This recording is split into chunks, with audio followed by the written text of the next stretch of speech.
Welcome to the shooting show. This week it's a red letter day at the Pigeons with Geoff Garrod and eldest son Josh down in Essex. Plus we bring you all the latest news from the shooting world.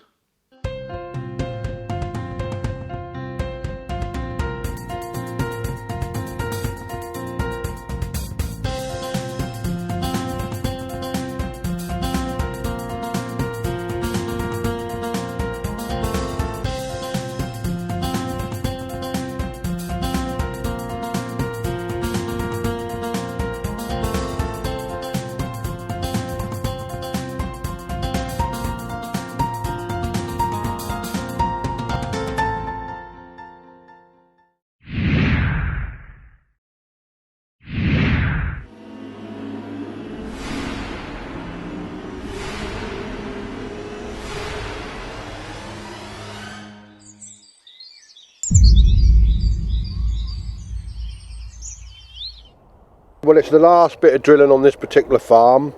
It was a bit of rape ground that failed, and the farmers pulled it up and put some spring barley in. If you can see the field here, and if you can see just up there, we've got a telegraph pole, and I've put some bales alongside the pole there for one reason only. Where we're standing here now, it's a public footpath which is well used, so obviously it takes this bottom hedge out away here that we can't get a hide in. The far end of the field is a road, which obviously we can't get down there, and up the side of the wood there's a track, a concrete track that leads to some buildings up the top there which are very well used, so we can't get any hide up there. So basically all the field craft has gone out the window. The only one place that I can get a hide is beside those telegraph poles, so that's where we're going to go, and we're going to see what happens to it.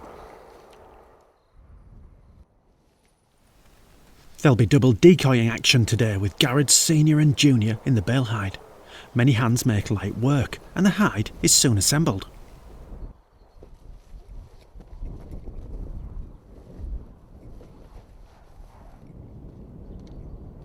The pigeons are already amassing overhead as we set out the pattern. Despite the unusual hide placement, this could be a big day.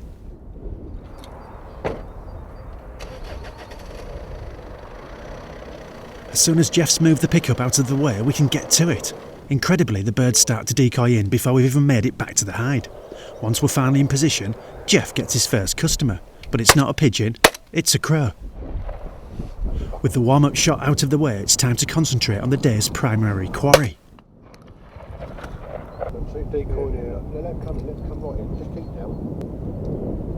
The birds are moving well into the wind, and we soon pick off another. But Geoff isn't happy. He's already out rearranging the pattern and sending the lab on a long-distance retrieve for a shot bird.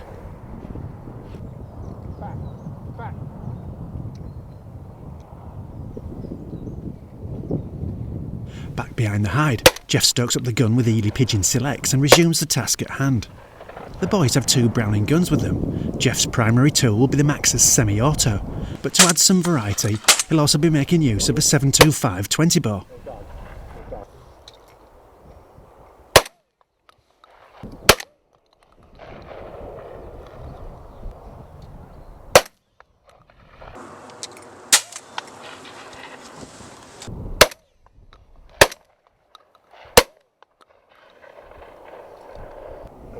Josh is eager to prove his worth at the pigeons too, when Geoff eventually lets him have a go.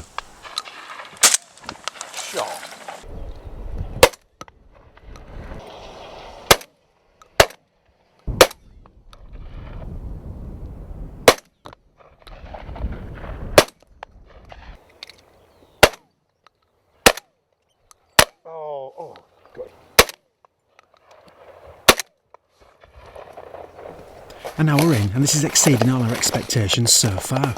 There's barely been a break in the shooting. That's right. Cool.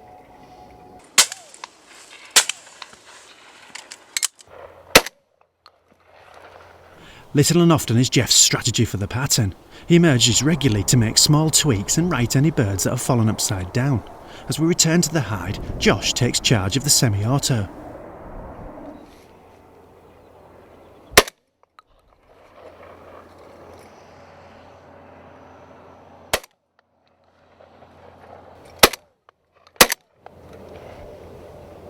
Leave them, Josh. Yeah. Too many.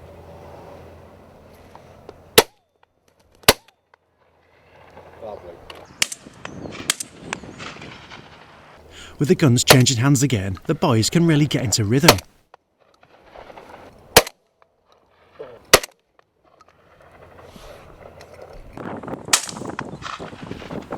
This one flies on, but we see it drop on the other side of the field, so we cast the dog off for a long-range retrieve. We hope for a swift return to the shooting, but it's not to be. Pigeons are decoying in really well, which is a very, very good sign, obviously. We've just had to put up with the farmer coming on the field rolling it, but that didn't seem to put them off either. Also, as you can see, I've got my eldest son Josh, who's got a couple of weeks away from work, and he's come back down to see us, and it's the perfect opportunity to bring him out in the hide and get him a go over decoying pigeons. As you can see, Josh is using a Browning 725 20 gauge over and under, which he's coping with quite well. Hope to during the day. I'll hope to have a go with it as well. I'm of course using the Maxus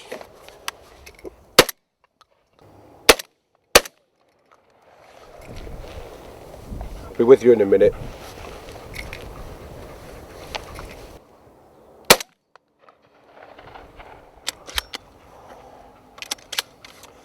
The Garrod and Maxus 12 gauge automatic, and using the Wily Pigeon Select cartridges, and so far things are going really well. With the farmer on his way, things can get going again. Anyway,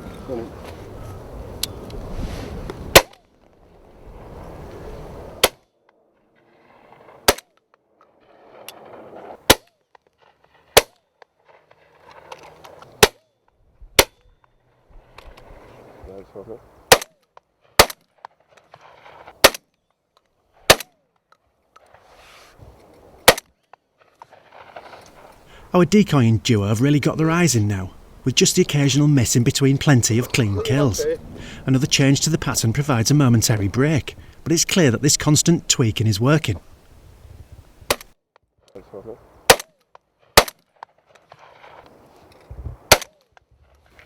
look out. Hang on Josh, let's have a whack with this gun here.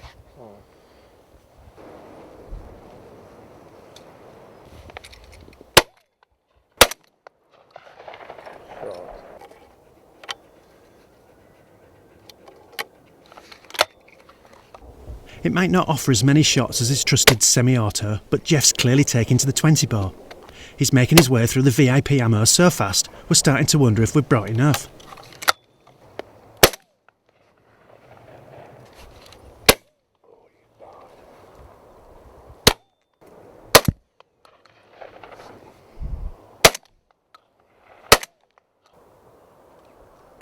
Right, just having a few shots with the Browning 725 Hunter 20 gauge, and first time I've shot it actually in anger at anything, and I say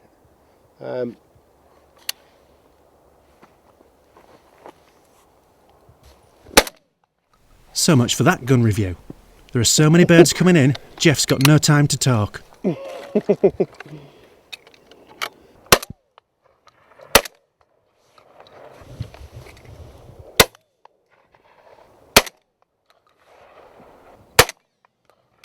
all in all, I just think it's a real nice gun. You know, it's killing birds 30 yards over the decoys. Really nice. Don't know what else to say really. I'm not that sort of person. No need to say any more. Geoff lets the shooting do the talking. After another quick pattern check, he's back to the Maxus.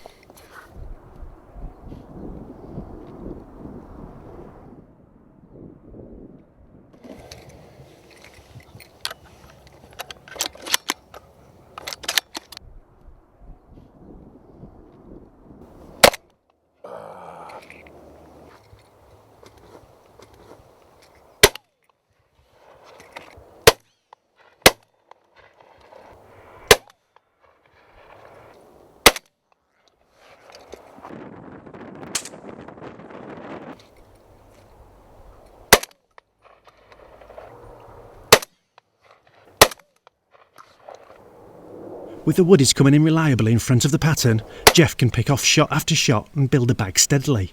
But what's this? He's grabbed the 20 bar again. It looks like he's an even bigger fan than he was letting on.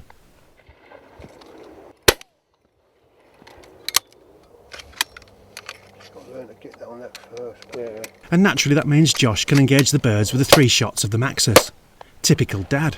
Geoff can't resist offering a few pearls of wisdom. Get up nice and steady, get on it, boof, first one. Like I say, once you kill that first one, and if there's any more bale, you've got the opportunity to look for the second shot. But this lot coming here, look. Yeah. Josh is really firing now. All down to your advice, of course, Geoff. It's probably one of those purple days where, I mean, we haven't killed hundreds and hundreds, but I think we're probably pushing 150 plus. But the good thing about it is everything has been killed over the pattern, out the front of the hide. There's been hardly any of this shots out the back, over the top, you know, reaching for pigeons. It's all been right out there in the decoy pattern. And to me that signals that, one, the decoy pattern's right. Obviously they're not bothered by the hide, and which just allows us to, you know, draw the birds in right into the killing zone, get up and kill them. Get on in nice and steady, go on. Shot, well done. The day's wearing on, but we have time for one last flurry before close of play.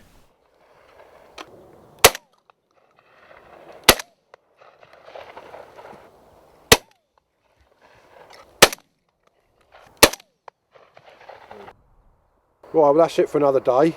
Had a good pickup. Pleased to say we've got 173 pigeons and 11 crows, rooks and jackdaws, making a total of 184 head.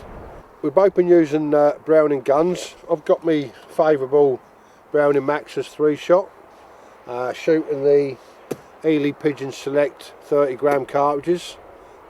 And today it's been just an awesome combination. Josh is using the Browning B725 Hunter 20 gauge with some Ely VIP 30 gram 5 shots, and he's had some awesome shots with that as well. It's nice to take Josh out and also to see him kill some really quality birds today.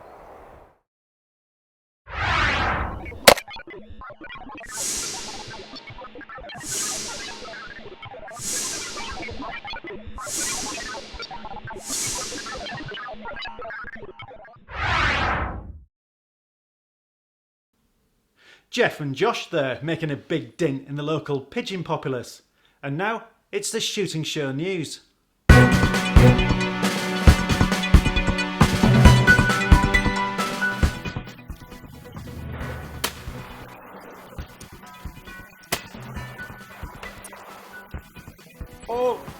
Martin Myers won the title with a score of 146, and target setter John Bidwell said Martin beat the course.